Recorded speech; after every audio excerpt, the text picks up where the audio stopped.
Hello, everybody. Welcome to another episode of the Thriving Adoptees podcast. So today I'm delighted to be joined by Greg Gentry. Lovely to have you on the show, Greg. I'm really looking forward to this today. Well, I appreciate you reaching out, Simon. I'm glad to be here. Thanks. Yeah. So we were talking about coming out of the fog last time. And how was that for you? Yeah. So if I were to give it 5 stars, and I'm kidding, of course. Yeah. It was a very cataclysmic experience for me. It's like the ground breaking up under my feet. And it's interesting because although it happened really fast and almost literally in an instant, the effects, the ripple, the outward, all the ramifications from it have continued. So I feel like overall it was at the time very destabilizing. I had a sense of self that suddenly wasn't there anymore. I had an understanding of my past that no longer cohered with the new realizations I had. So it was very dramatic and traumatic for me in the sense of upending a lot of the stability I thought I had in my life at the time. Yeah. And how old were you when this happened? Well, I was 2021, so I would have been 51 at the time. Yeah, almost 52 when it happened. And what caused it?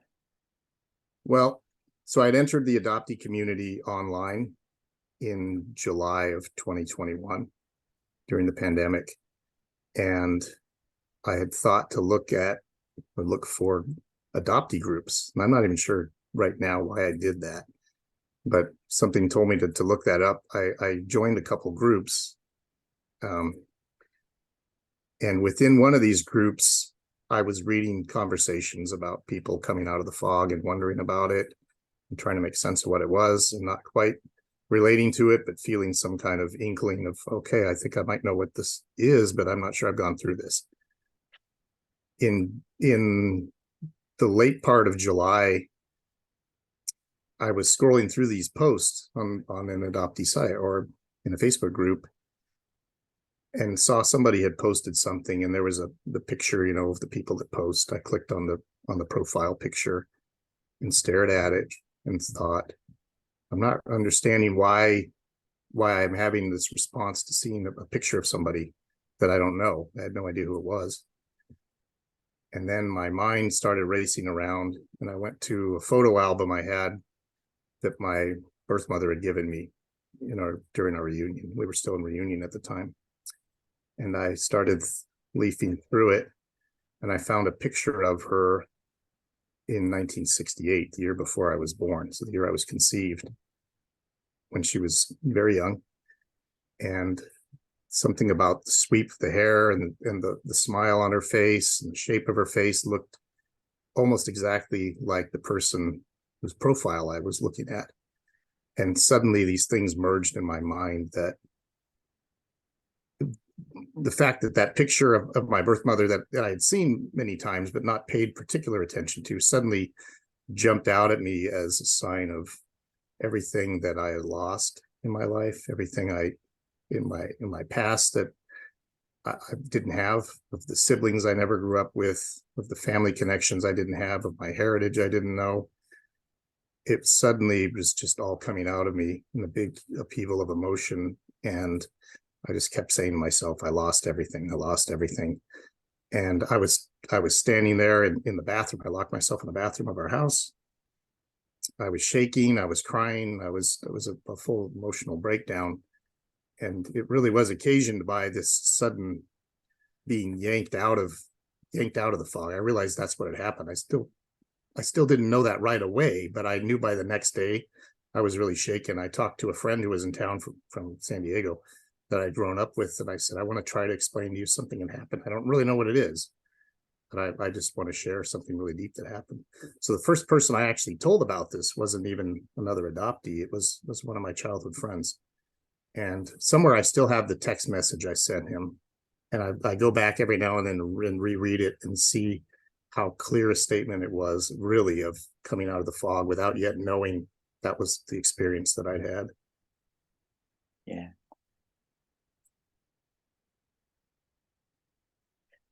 The best thing I've come up with for describing this in as few words as possible is the subconscious becomes conscious. Yes. That actually was in my text that I wrote to him. I said, suddenly make this connection on the level of awareness, is what I said in there somewhere. It's just what you're saying here. It was in there. Like I said, it was kind of an inkling before, and I was reading about it in the groups. Suddenly, it was foremost in my mind. It was out in front of me. It was my consciousness, and it exploded into my life. And yet you were in reunion. You'd been in reunion. I was. I had been at that point. That's not the normal. That's not the normal pattern, is it? Yeah, it's interesting because I feel like I almost came out of the fog now that I, at that time, finally knew what it was. Soon after I entered reunion, and my birth mother had given me a copy of the Primal Wound, which I never made it through. I only made through the first several pages, and I had to set it down, and I got convinced myself, no, none of that's really true. I feel like because of that, I stayed immersed in the fog for about another 13 or 14 years before my mind was ready to finally pull me out of it. Yeah. So what happened next?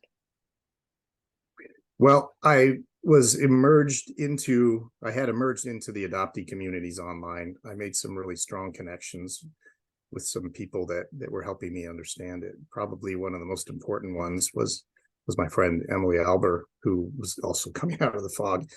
And we were able to share experiences of what this was like.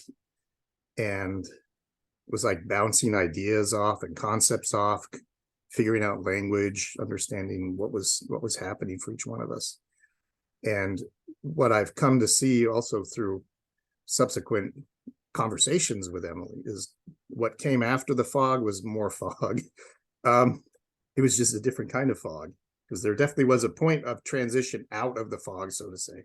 I wasn't going back into it. I knew I was out. I was screaming out in reality about it, but I wasn't met with placid, serene clarity on the other side. It was other patches of indistinctness and things that came up that also surprised me, that jolted me in other ways. So I found more fog, and I still continue to find these pockets of fog on the other side here. I'm definitely not able to go back to where I was, and I have no desire to do that. But I'm still finding things and realizing things, even in Zoom calls with other adoptees, et cetera, and getting ideas from people that I hear. And suddenly my mind does the same thing. It makes a connection again. And I'm pulled even further out of the fog by that. So I would like to say everything was wonderful. It was not. Unfortunately, like I said, it was very destabilizing when it happened. It led to breakdowns in my most vital relationships in my marriage and with my children. And ultimately, it's been great to be in the community where I've received support and understanding, but also this vocabulary that helps me to make sense of what I've experienced. But it also leads to more precipitating events of finding out, okay, I am out. I knew I was out, but I still have things to figure out that I didn't even know I had to face. So I'm still going through this process, and I suppose I always will be. So what can't we see? If you said out of the fog, like I play with these metaphors, right? What can't we see when it's gone from, so some subconscious trauma has become conscious. Yeah, okay, we can see that, but what is it that we can't see? I think it's the connectedness of all of the things that make up our lives that we don't see how they all fit together even when we come out. So for me, an example would be, I knew I was out of the fog, but I had made these categorical mistakes in my mind about thinking about my heritage, my past. I thought certain people were involved in my relinquishment, for example, that turned out not even to have been alive at the time, and I didn't know that. And suddenly I had this burst of clarity that my own grandfather wasn't alive when I was adopted. It was another man that my grandmother was married to, and he actually had a hand in my relinquishment. And I'd been going along since I came out of the fog, thinking it was my grandfather and feeling all these feelings and thinking, okay, this is part of my story. And then suddenly one day, in fact, I was talking to Emily when it happened, I realized he was dead. He was dead over a year before that happened. And I was pulled even further out because of that. So I feel like it's when you come out of the fog, there is a landscape ahead of you, but it's maybe not as illumined as you would want it to be, to see what sort of things are still there. Maybe it's like the sun is coming up, but it's still dark enough that you can't see fully what the terrain looks like. So you end up making missteps along the way. You end up making assumptions about or connections that turn out not to be exactly how you thought they were. So it's been a process of trying to integrate and pull all these things together on the other side of the fog that unfortunately result in more things I have to think through. I thought more about that. I thought more about my relationships growing up with my parents that I wasn't as fully aware of even after I came out of the fog, that I'm still processing and finding. So I think the clarity does come gradually. It's certainly much clearer than it was when I was in the fog, I will say that, but it's also still not a completely visible landscape to me. Yeah.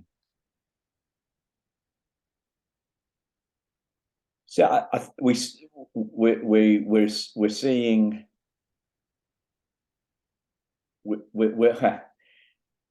we're seeing the impact. We're aware of what was previously subconscious, right? And interesting, that you put that in the text to your pal. For me, we're not seeing who we are. So we're not seeing the truth. We're not seeing the truth. Let's put it that way. So we're not seeing the truth of. We're not seeing the truth of. So we've got some false beliefs and we've got some mistakes, as you mentioned. Mistakes about your grandfather and this guy's role in the fact that he wasn't alive, but we're not. We can't see who we are. We haven't got a very important point you're making. Clear idea of who we are. Yeah. And I don't know if you've heard me doing this sort of stuff, but I really question the metaphors. Right. So for me, when I read The Primal Wound, I believed it. I thought this explains everything. Yes. So there was a relief at a diagnosis, and yet a few months later, I realized it was for me it became like a belief. So saw something today in an adoptee group about Facebook about groupthink, and it was groupthink as in the groupthink of the delusion, the societal delusion of unicorns and fairies and rainbows and that side of adoption. It strikes me that there's also a groupthink that pulls us down and keeps us mired in the belief. We're not seeing who we're still not seeing who we are. Mm-hmm. And it's almost as if that. So my diagnosis took me down. Did yours? Did that happen to you? I would say it did not. I think that what it showed me was the level of dysregulation and impact to my nervous system was a real thing, and that it was for other adoptees too, and that I needed to be very mindful of that and realize that not everyone was going to have the same neurological response to what had happened through relinquishment and adoption, but that for those of us who really had experienced it intensely, it was important to respect that that wasn't the same as why can you not get your mind off it? Why can't you move on past it? It was because we were in a sense primed for that to happen. And I only say that because of the commonalities of the experiences that I've listened to, and also the little bit that I know about how somatic trauma works. I'm not an expert on it. I'm not a therapist or anything like this, but I do know from being in spaces with adoptees who have experienced deep trauma that one of the most important things for them is you're not trying to leave them stuck, but you're also trying to make sure they know that what happened to them was valid and it hurt. And it hurt not just in the sense of hurt feelings or anything.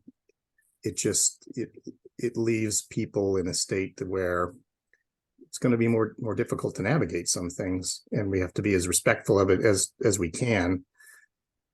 And we find, though, when you support people that way, that's one of the better things you can do for them, because it does help them, it does soothe them, because they do need that too. I need that too, the soothing, because when you can at least de-escalate these states in your nervous system, you do find yourself more open to certain things that open up more positive horizons, for example. And it's not toxic positivity, it's just you're respecting the level of the trauma, but also saying, because I see you and I hear you and I'm validating the fact that I know you also were hurt. It moves people into a place of trust and connection. And I see it over and over again in what I do, that you start to see people flourish in a way.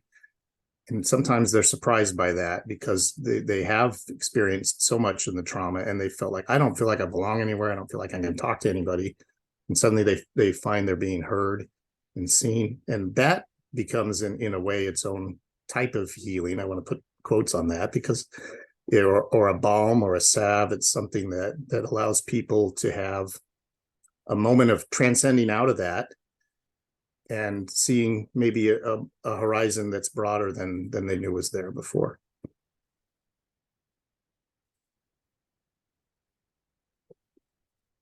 How do you see this soothing fitting in with our sense of self? Well, I think the important thing for me is I'm not sure. Well, what can happen, of course, if you're in a heightened nervous system state, is you don't access parts of your self the same way, right? We think about that in terms of the stress cycle at work. How we always hear people say, if you're in a stressed out situation, you won't have access to the problem solving and the creativity you might need to face a situation that's happening in your career. And so we get cut off from the full access to the resources that are inwardly available to us. I feel like that can happen for adoptees as well, because a lot of times people have been conditioned for such a long time to hear that their value is based on what somebody else was assigning to them. I adopted you, you mirror me, and you're here to fill a role for me as the adopted parent, for example. That people can hear that and get stuck in not being able to have access to what's inwardly possible for them, which is this calming state. We do talk about somatic ways of de-escalating and calming people, because that still respects the level of the trauma. I'm not, like I said, I'm not an expert in this, but the little bit that I can do is try to provide a space where people can feel like, okay, I feel welcome and safe to a degree, or like I can be heard here. And that by itself can give you access to parts of your person that maybe you've had locked away because you just couldn't get to those pieces. Yeah. Powerful. You said something about people being stuck. What do you think helps us become unstuck? I think what helps people become unstuck is they're being seen and understood really helps. It goes a long way for that. And it also opens up the possibility for moments of joy and clarity. And those have this salutary effect on our nervous systems, right, and our psyches to kind of buoy us in a way and give us a chance to enjoy things a little bit. And again, it's not come out of your pity party, don't do this, we're not really saying that to people. We're saying I respect where you are and that this hurts. It happened to me too, and we understand it. But we also are doing our best to make people in a resourceful state so that they do have the ability to at times poke their head out and say, okay, maybe I'm going to be okay, or maybe I have more options than I thought I did. So that, I think, can help people be unstuck. I struggle a little bit with the language of stuck because, again, it's not meant to be that there's this endless cycle of feeling bad about ourselves or sorry for ourselves or any of that. It's just that the trauma can lock us into the cycle of inwardness that's really difficult sometimes to break out of and see a little further ahead. Yeah. So what is you also said before we started recording that you had some concern around the word healing. Could you explain a little bit more about that? Yeah, I think that mostly for me, it's because I think when we talk about healing, we're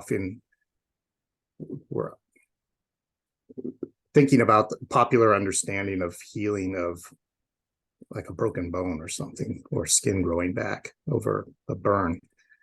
And we know that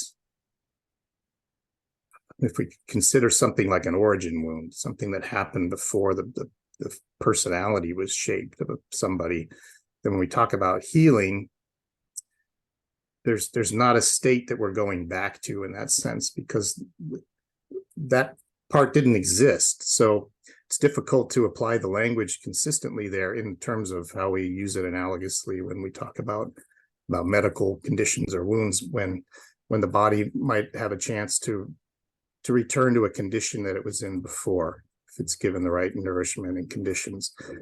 And instead, we find that as adoptees, if we understand that our self hadn't really formed before the primal wound, and yeah, I understand there's some theory in there, then we don't have the opportunity to say that really healing applies in that sense, because we can't go back to that state. What we can do, though, I believe, is see that we're building a foundation for something new, and put layers on top of what's happened with the trauma that does allow us to build a coherent self.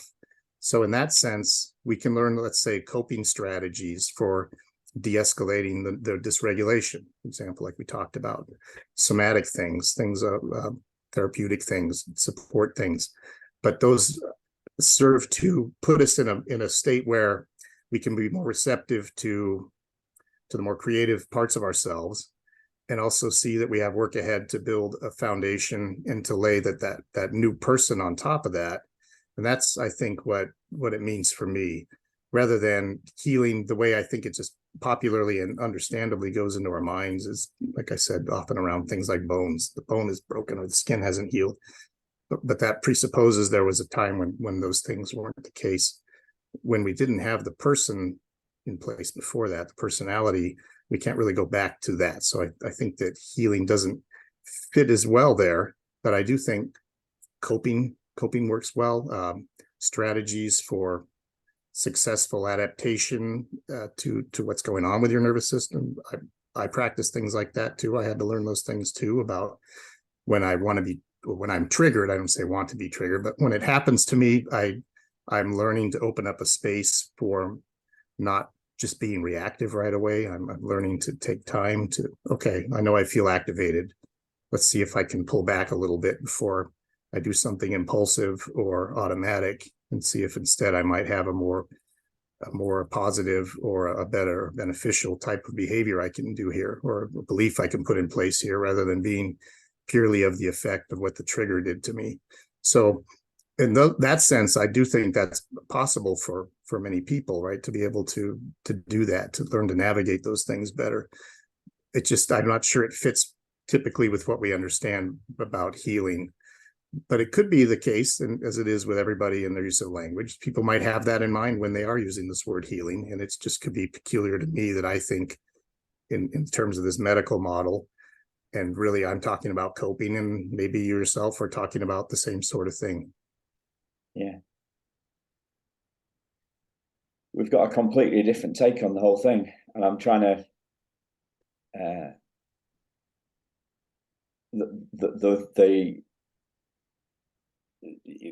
for me, it is that it's all about the sense of self. Once we've been through the stuff that we've been through, you know, like once we come out of the fog, then really it's about, for me, how secure is our sense of self. Mm-hmm. How grounded are we? Right.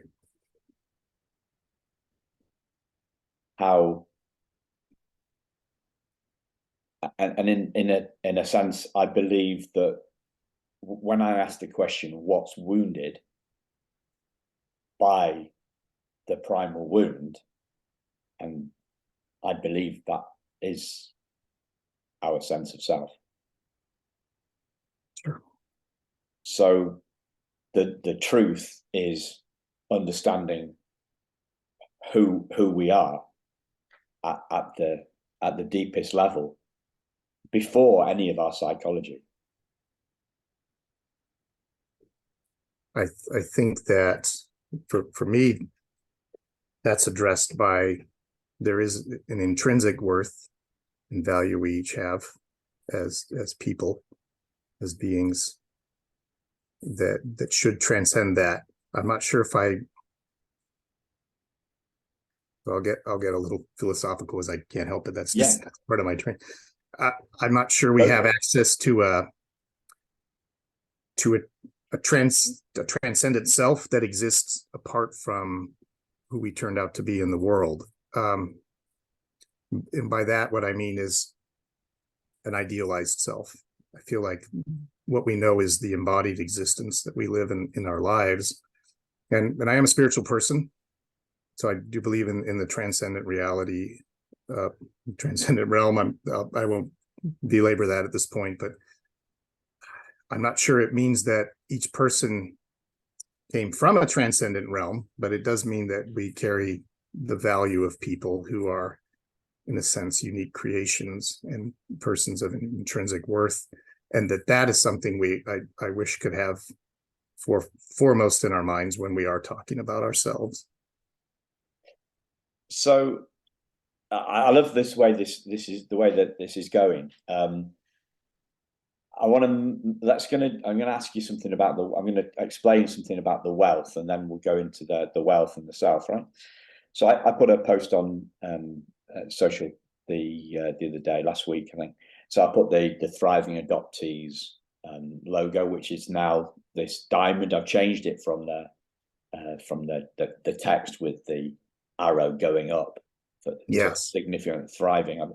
I've because I find this this diamond metaphor, the diamond that is lost, hidden by the fist of our trauma. Because I find that so powerful a metaphor, I decided to change the logo. So I put the logo on Facebook, and I put you are a diamond, but your value is infinite, right? So somebody commented, suggestion, you are a diamond and your value is infinite, right? I had but, right? So when I said you are a diamond, but your value is infinite, what I meant was diamonds have a value. There is a market for value. Yes. there is a market for diamond, and the market price will level out and give you an indication of the worth of that diamond. So, and here we bringing this back to adoption. Adoption in the UK does not cost money. Yeah. So in when I first, and obviously in the States it does. Sure. And there is a value, and market forces are operating in here. Definitely so. And I believe that price on our head adds to the trauma, because we are objectified. Absolutely. When I first saw a price list for adoptees, and it's and I saw that it's different prices for different colors, yes. I was almost sick. Yes, I felt the same way. This is the commodification of a human being. Definitely.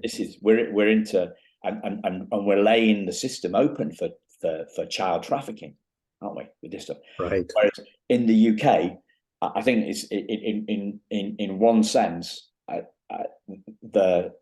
we don't have that extra layer of trauma. We don't have that trauma of the price on as a British adoptee. Very interesting. So money changed hands, right? And because when I see all the posts and the adoptees get in the States get very upset about this industry, right? It's not an industry in the UK. It's the adoption agencies are paid for are paid by the government, and the government controls them by the money that they give them. So it's a bureaucracy rather than a market. It doesn't, one of the things that you guys do way better on us, actually, and post-adoption is bigger in the US than it is in the UK. And it's still not big enough, right? Post-adoption. Not at all. Yeah. But I'm mentioning that because I don't want the listeners to think that Simon's got a downer on the UK. Sorry, a downer on the US, and he thinks the UK is better. I think you're better.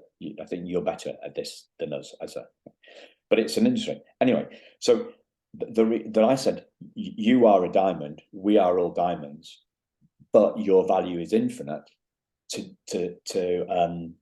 To distinguish between the market value of a diamond, which has a set price, and our value as human beings, which is infinite.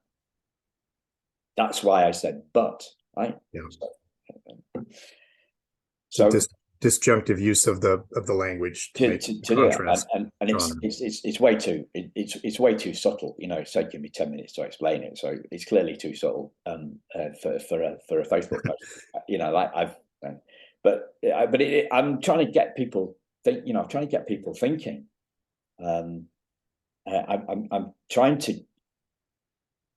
I know that the most significant moments in my life have been, in terms of my own healing, for want of a better word, is when I've realized that my beliefs are completely wrong. That they're wrong. That they're wrong. Oh. That they're wrong. Right. That they're wrong. Right. Sorry. So the limiting beliefs, is that what you mean? Well, just all of them. You see, this is we don't hear this language.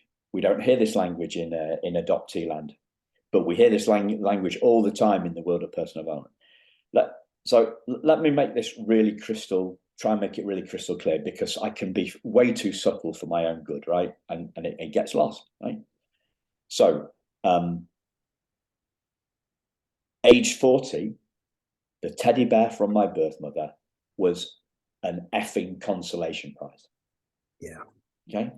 8 years later, I realize, reading this letter from my birth mother that everybody's heard me bloody waffle on about, I realized that teddy bear was a symbol of her love, not a consolation prize.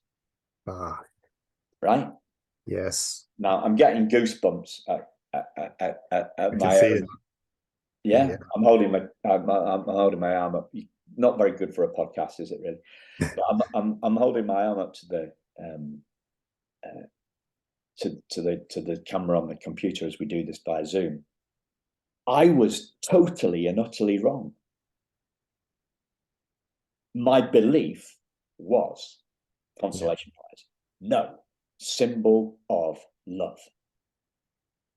It makes you go back and reinterpret everything, right? Well, it just happens. The interpretation happened, and I was reading this letter, and the tears are cascading down my face, right? And and they are washing away 40 seconds of anger and fear towards my birth mother, which has got to be the most intense 40 seconds of my life that I've had, other than those second that time when the tears washing away, and I'm feeling absolutely connected with her. Yeah. So I use this phrase all the time on this fantastic quote: we're not human beings having a spiritual experience. We're one spiritual being, right?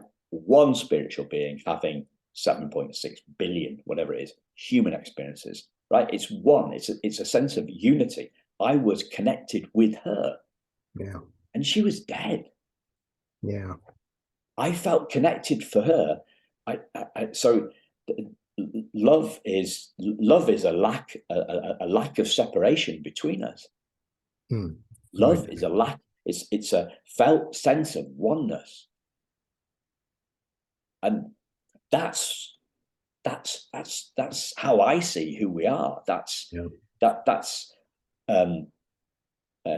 consciousness, or awareness, or spirit, or beingness. Right? Yes. It's way before. It's way before, way upstream of any of our trauma. It's way upstream of any psychological experience. It's that essence of who we are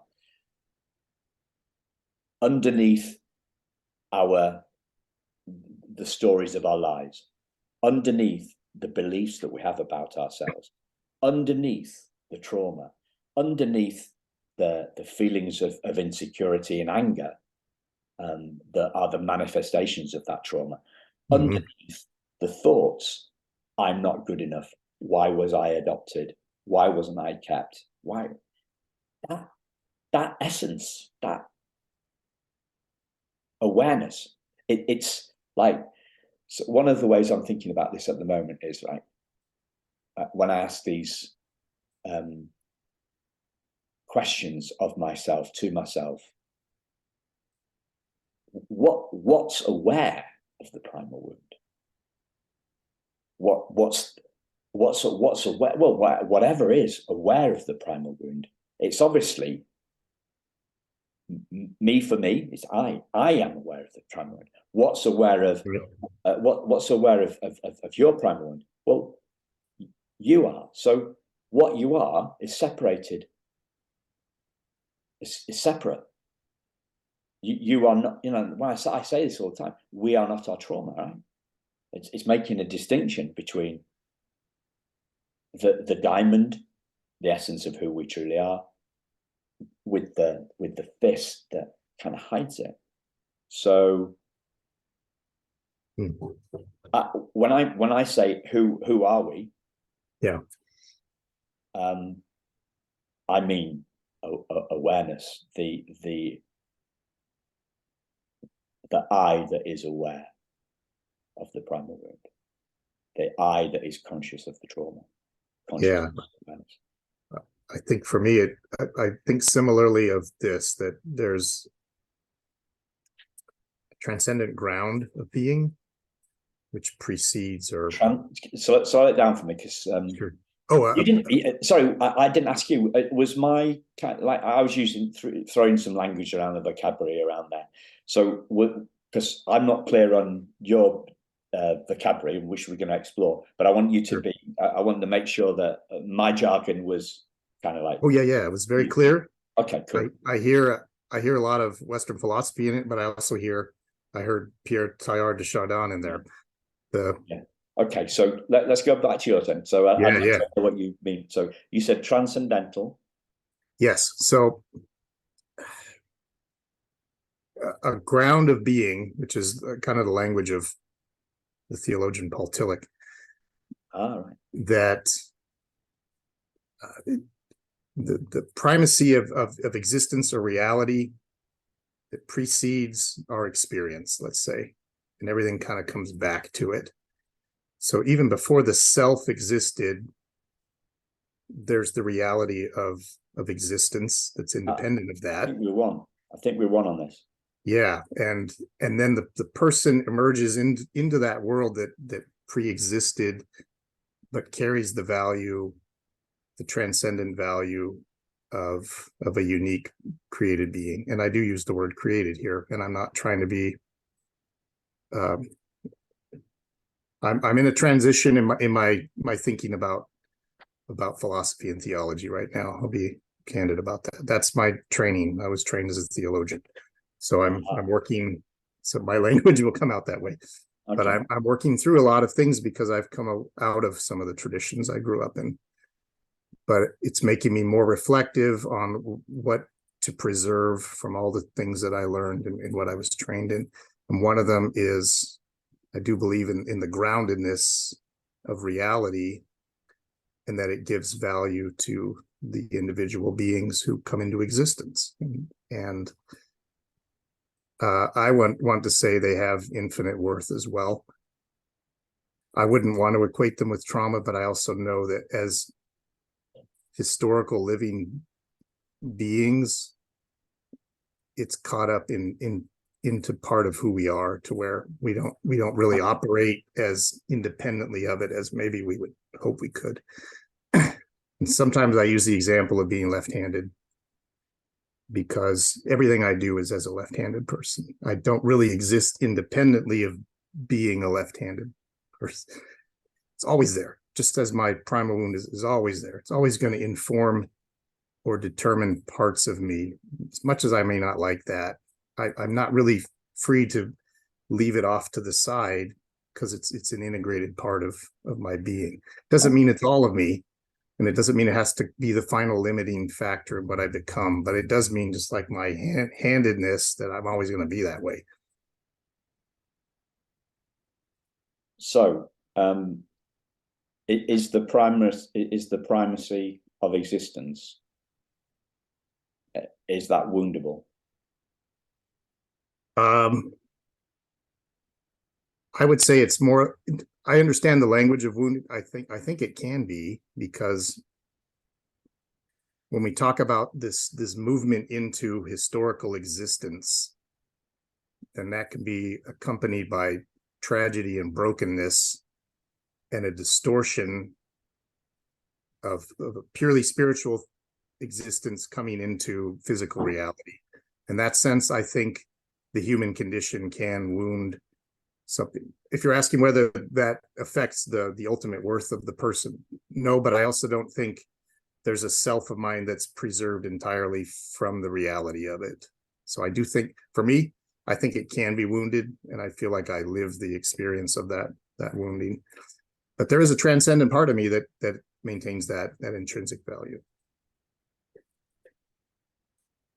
Can the transcendent part of you be wounded? No, I don't think the transcendent part can be wounded. Okay. But I do think coming into physical historical existence is where the trauma happens. So yeah, that was another way. A weird question I asked myself a while ago, actually, when you're talking about the human experience. What if the cutting of the umbilical cord is the primal wound? It's that separation. And we all have that. Every human being has that. It's it's from a we move from a closed system to a separate system. That's that thrownness, being thrown into the world. Yeah. And before that, we've been pushed down a narrow pipe. It hurts, right? Mm-hmm. It hurts us both. I used to have a strange memory of that as a kid. Mm. I had like the like being pushed through a tube.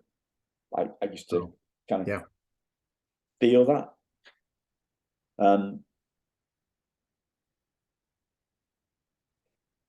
Were you? Let me make this a little less theoretical, in case anybody's thinking that we're going a bit nuts.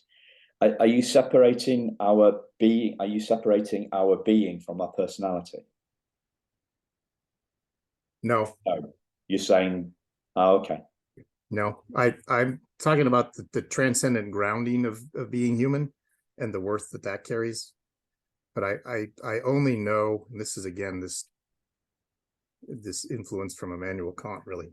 I only know what it is to be embodied in this world, and I can't get to an eternal ethereal realm where I may have some independent existence before I came into the world. So no, I don't think, as I walk around on earth and live my life, that those things are separate for me.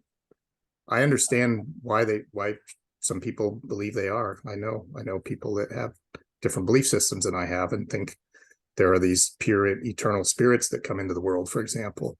I'm not quite there, but I understand that's a valid belief system that a lot of people have. So I believe it's only useful for analysis analysis purposes only, to explore it. So let me give you I came up with an analogy for this, right? So you know what a Knickerbocker glory looks like? You know what a Knickerbocker glory looks like? It's a dessert and it's got ice cream. I don't know what it is. Well, you know, do you know what a latte macchiato looks like? And it's yes, it's separated into striations, layers. right? Yeah, it's separated into layers, right? So I think of adoptee trauma like that, in layers. Okay, built up in layers. So for people, for cultures that have been through generational, there's some generational trauma. So the descendants of slaves, the Jewish people have been persecuted, right? So there's some generational trauma. So before those people are born, they're born with some kind of, definitely, yes. So that's the layer there, right? So then if we looked at, so this is then, so we've got some trauma that may be experienced in utero, right? Because our birth mum is getting a really hard time from cortisol and people things. that Yes, from the people that are judging her. She's got this dilemma going on. She's got the desire to keep the baby. She's got so you've got some stress going on in cortisol. sure. So she's going through a tough time. So that's another layer. Then we're part of her, so we're picking that up. Then you've got you've got another layer. So maybe she's actually we're born into this household, and maybe she's getting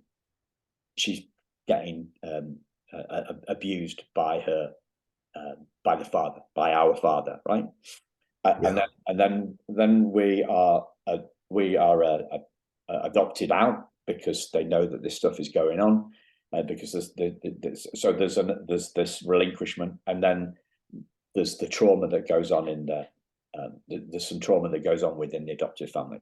And say if we're transracial adoptee, then and we've been adopted into a white household and we're black, then and we feel different, and not only do we feel different, we look different, and then we live in a white part of the country where racism is rife, right? So you've got all these different layers building up.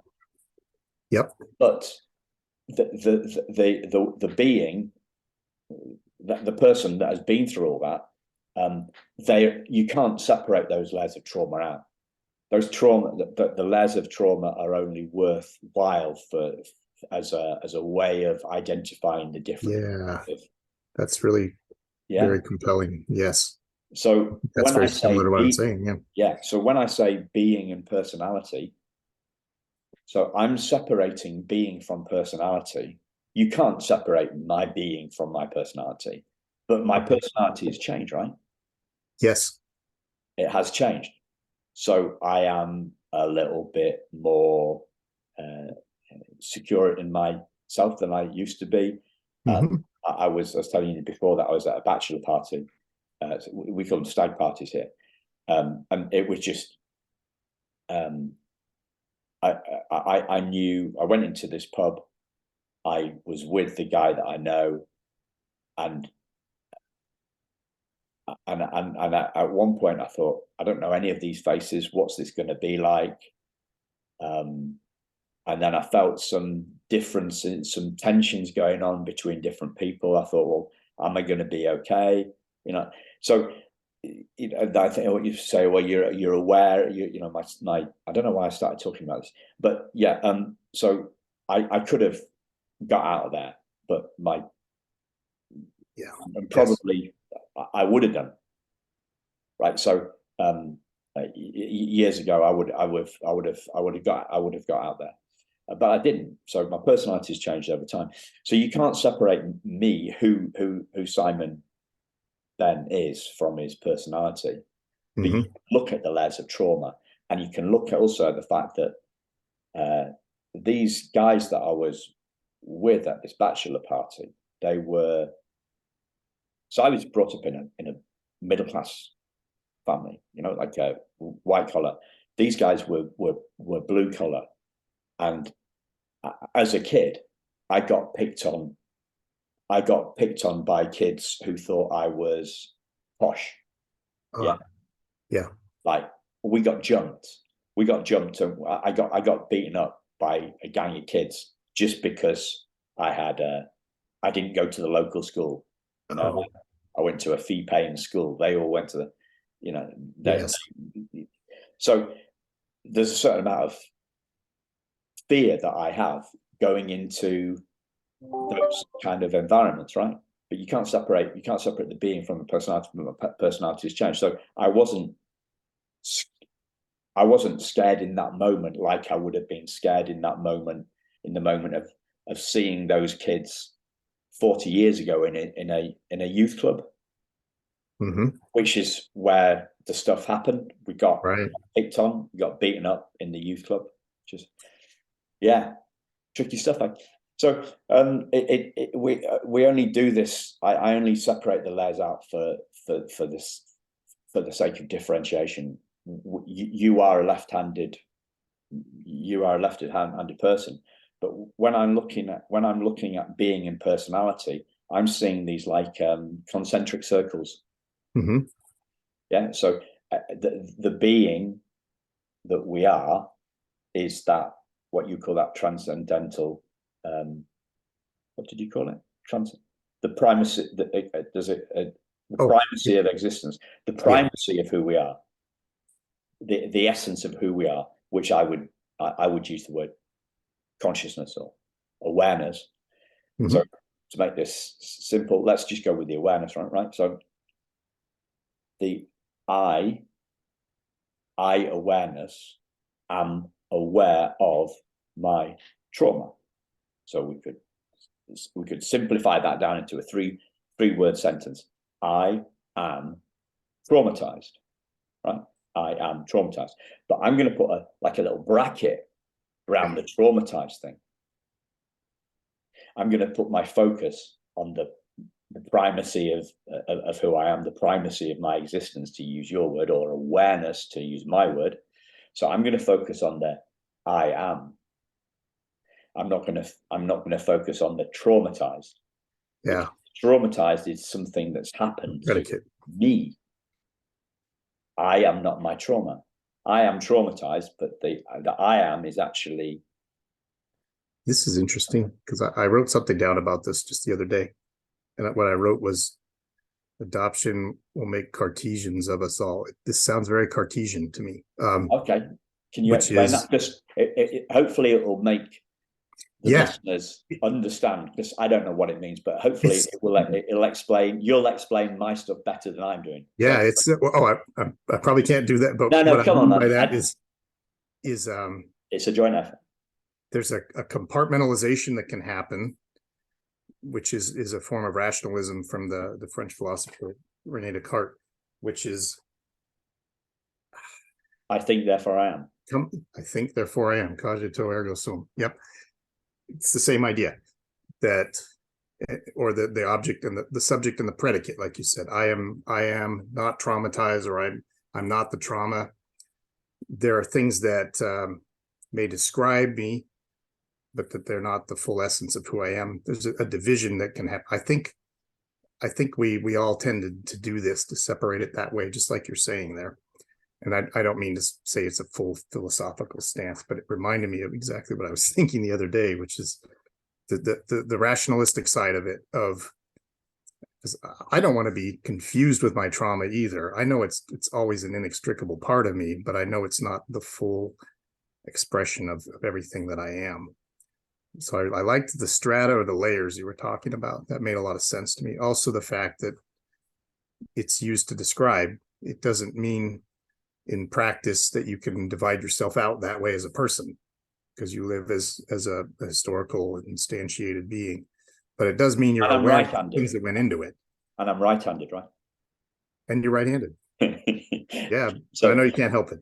But the whole thing is that we go through life. We say, I am.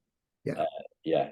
So I am Simon Ben. Oh, hold a minute, but I was David Anthony Flower, right? So there's a lot of interesting things there. Can't be there, right? We could say, I'm adopted. Well, no, that's what happened to me, but so that's an event. I'm not an event. We could say I'm an adoptee. Well, that's identifying with our. But all these sorts of things. But there's an I am that is present in all of those, but the I am gets overlooked. Right? The I am gets overlooked, and all our focus is on I am. I'm running late for my next appointment. I am impatient. I am stressed. I'm stressed to hell. I am traumatized. I am not feeling myself. I am insecure. The I am gets completely forgotten about. It gets completely overlooked, which is the original. The original. You'll notice probably as a theologian, or see, there you are. I labelled you with what you studied. So did you call yourself a theologian, or have I just called you that? I technically am. Yeah. Not what I did in my career, but that's what all my training was in for many years. Yeah. Yeah. So the original description of sin was to go against, wasn't it? To go against who we truly are. Not it's got changed over the words in terms of a what sin, an evil act, an act of evilness, isn't it? But it became a privation or a negation of something pure, or the missing of a target. Oh yes, I've heard that one as well. Yeah, or a corruption. Yeah, a distortion or corruption of a pure existence or pure way of being that was turned inward or turned the wrong direction. Yeah.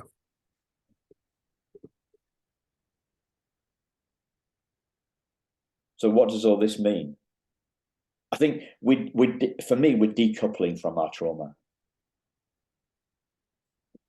We're disidentifying from our trauma. We're focusing on who we are, not how we feel. I say that a lot. I am more interested in understanding who I am than how I feel. And that could be a difference in temperament then. I'm very much into my experience as a feeling being. And I relate probably most strongly to people who see the world that way as well. So I feel like, let's see, I use the word feel versus I think. It does betray the modalities of how I process, which is very visceral and feeling and emotive. And I think there is some individuality of temperament in something like that. And it's really hard. It can lead to a lot of miscommunications with people who have a different way of seeing the world, right? Yeah. I would say I feel easier than I used to do.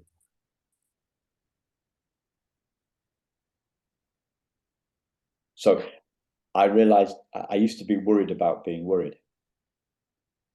And I realized over the weekend that I can sometimes be angry about being angry.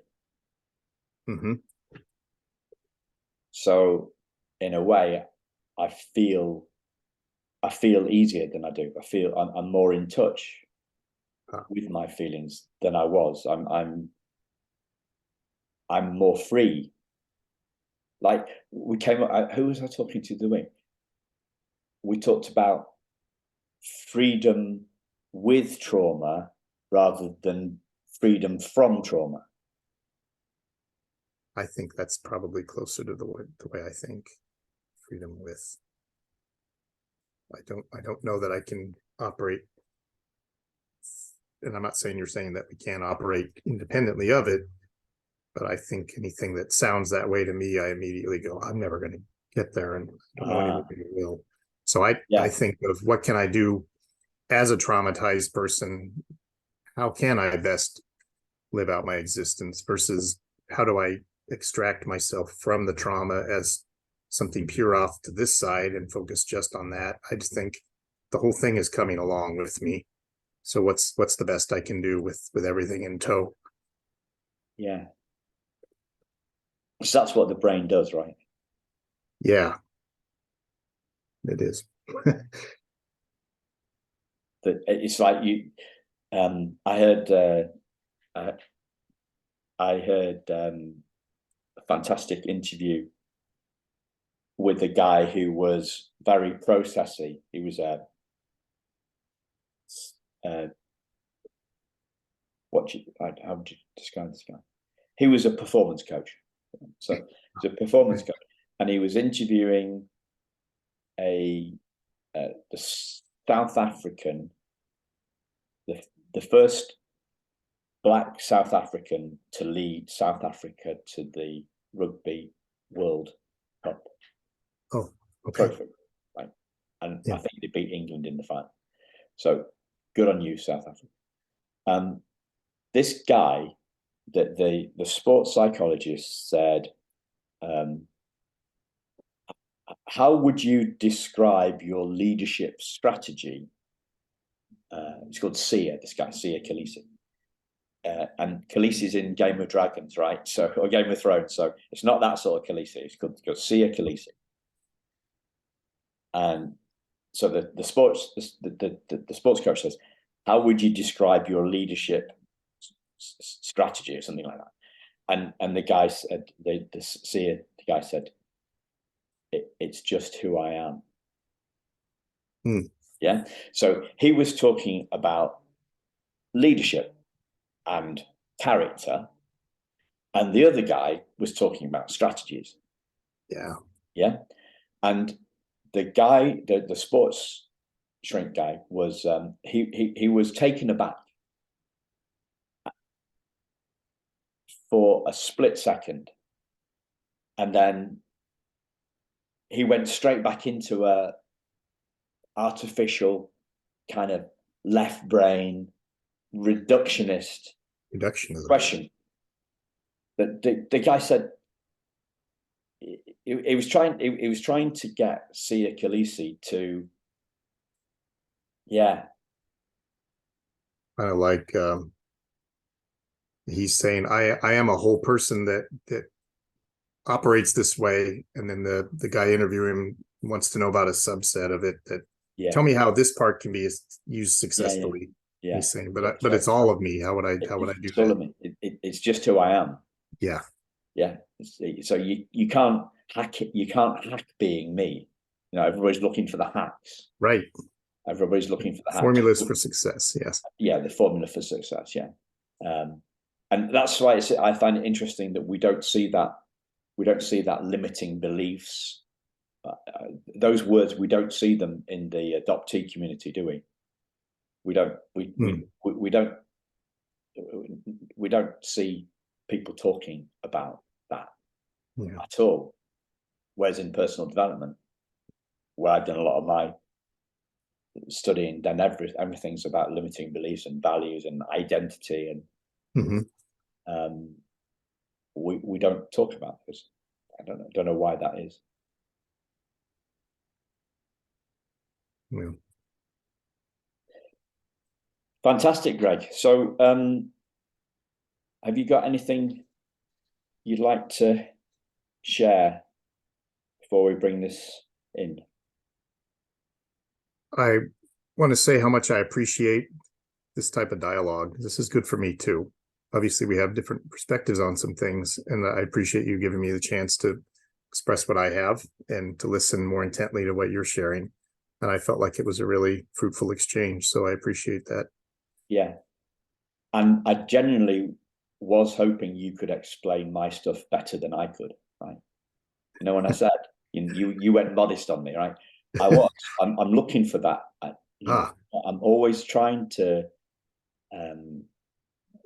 improve the clarity at which I can. Clarity is a big thing. It helps everybody, I think. I think that's something we all can and should strive for. Yeah.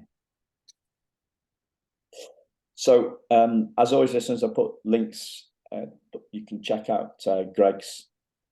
You put links to Greg's socials in the show notes, and because you're also you're very active. I was totally taken aback when I said to you, when did you come out of the fog? I thought you were going to say 15 years ago, something like that, and you said 2.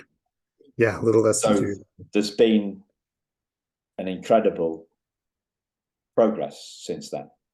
It's been all about connections for me and some very undeserved opportunities that people have given me that have allowed me to have a certain presence that I didn't ever expect to have. And I feel very appreciative of, but it's meant that the past 2 years have been really productive for me. Not that I don't have a lot of work to do, because I certainly do, but I realize that I've been given some chances that not everybody gets to have. So I really appreciate that. What work do you think you've got to do? Oh, I still have a lot of integration of myself to do. I have a lot of my trauma to face somatically and learn better strategies for dealing with how it impacts me physically. I have emotional eating to overcome. I have relationships to repair. I feel like I have a lot of things still that are ahead for me. And I'm still pretty much a timid person. I still have to find a lot of my voice too in our community and see. I'm hoping to write eventually and to host a couple different podcasts that will talk about more creative sides of my own, not just of my journey, but of the spiritual thing that I'm thinking through now. Yeah. Wow. Take it easy, fella. Oh, thank you. Take it easy, man. You're already like 2 years out coming out of the fog. You made incredible progress. I appreciate that. Sometimes I have to slow down. So that's Mm. the other thing that's possible to do, is to be too I don't want to say too involved, because I love the level of involvement I have, but just make sure I'm not spread too thin, because then I can't offer anybody anything, because I don't have any resources left for myself at that point. Yeah. Good on you, Greg. Thanks a lot, buddy. Thanks so much, Simon. Thanks, listeners. We'll speak to you again very soon. Take care. Bye-bye.